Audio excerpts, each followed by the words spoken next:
You'll often hear professionals like us moan and grumble about you when you've got your jet wash sat there going rum, rum, rum, because the gun's leaking or the hose is leaking or the fittings are leaking, and it's making that noise when you let go of the trigger. So it's going rum, rum, rum, and all over the forums we're going, guys, you've got to fix it, and you all guys are there going, no, we don't need to fix it, we don't care if it's got a leak.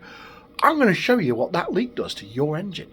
When your machine's going rum, rum, rum, what it does is it causes a load of torque on the gearbox or the drive shaft or the drive pin.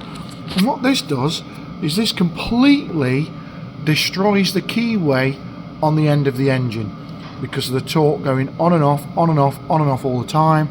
This engine, this V2 engine, this is completely toast now.